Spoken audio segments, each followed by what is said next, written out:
বিয়ের দিনটা চলেই এলো। আজ আমাদের বিয়ে, দিদির আর আমার একই সঙ্গে, একই রাতে।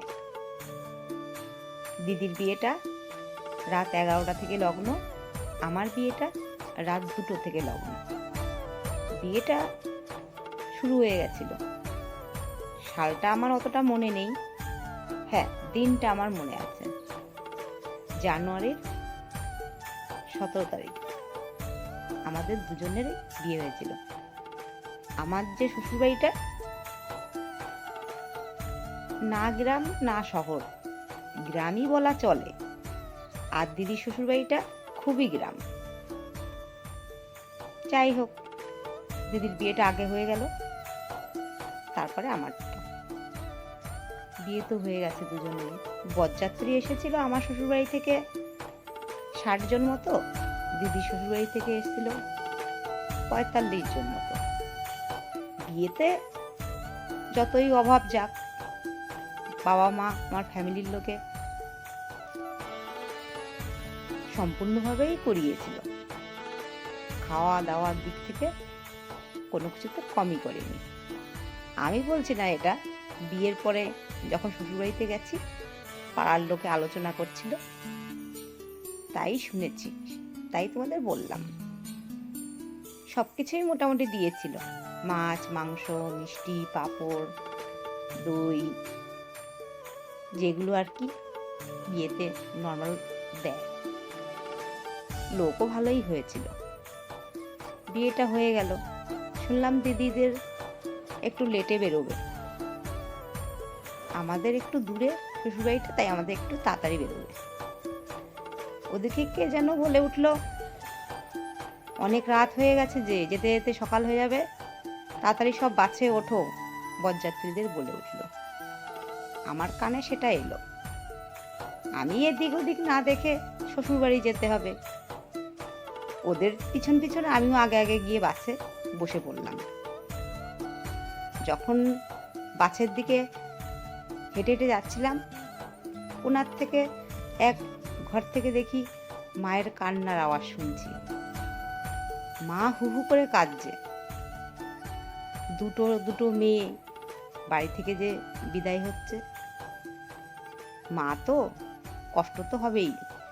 যেখানে সবার একটা মেয়ে যায়, সেখানে মায়ের দুটো মেয়ে চলে যাচ্ছে ঘরটা শূন্য করে। এখন এগুলো আমি বুঝছি, এখন যে মা হয়েছে আমি, মায়ের কষ্টটা তখন তো আমার কোনো যায় আসে না, কাঁদছে কাঁদুক, আমার কিন্তু কান্না টান্না পাচ্ছিল না। আমি তো আগে আগে গিয়ে বাসে বসে পড়েছি। এখনো দেখি গ্রামের মানুষ হাসাহাসি করে আর বলে, অমুকের বউ।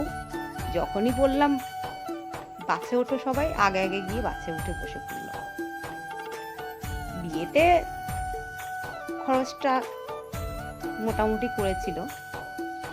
সোনার জিনিস তেমন একটা আমাদের দেয়নি। হ্যাঁ, মা যখন বাংলাদেশে ছিল হাঁস মুরগি পুষতো, সেগুলো বিক্রি করে কিছু টাকা উপার্জন করে দিদির জন্য একটা কানের করেছিল সোনার, আমার জন্য করিনি, মনেই ছিল না হয়তো। মায়ের একটা কানের ছিল, সেটা আমাকে দিয়েছিল। অবশ্য নাকেরও ছিল না, আমার কাকিমা একটা গিফট করেছিল নাকের একটা, সেটা আমার দিদিকে দিয়েছিল। আমার নাকে কিছু ছিল না, খালি নাকেই বিয়ে হয়ে গেছিল। আর জামাই তো দিলে দুজনকে দিতে হবে একসঙ্গে, ওই আশীর্বাদে ঘড়ি আংটি ওটাই দেওয়া হয়েছিল।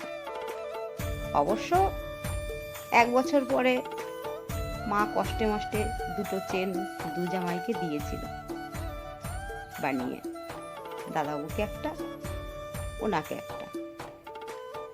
আর আমাদের বিয়েতে তেমন একটা সাজানো গোছানো ছিল না, যেটুকু দরকার সেইটুকুই। 500-600 টাকা করে দিদির একটা শাড়ি, আমার একটা শাড়ি, তেমন গিলটিওয়ালা যেগুলো ওই সোনার কালারের হয় সেই সব জুয়েলারিও পরানো হয়েছিল না। কপালে একটু চন্দনের ফোঁটা দেওয়ারই মানুষ ছিল না বিয়েতে।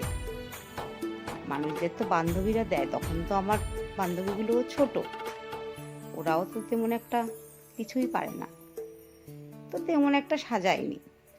কাকিমারা যেগুলো একটুখানি হালকা ফুলকা শাড়ি পরিয়েছিল সেভাবেই বিয়েটা হয়ে গেছিল। বিয়েটা তো ভালোই হয়ে গেছে। দেখা যাক, শ্বশুর বাড়ি যাচ্ছি আমি পুতুল খেলার, যেরকম আমি খেলেছি পুতুল বিয়ে দিয়েছি সেই খুশিতে যাচ্ছি শ্বশুরবাড়ি। আমিও শ্বশুরবাড়ি যাচ্ছি, শাড়ি পরবো, সিঁদুর পরবো, দেখতে বেশ সুন্দর লাগবে। শাড়ি পরতে খুবই পছন্দ করতাম।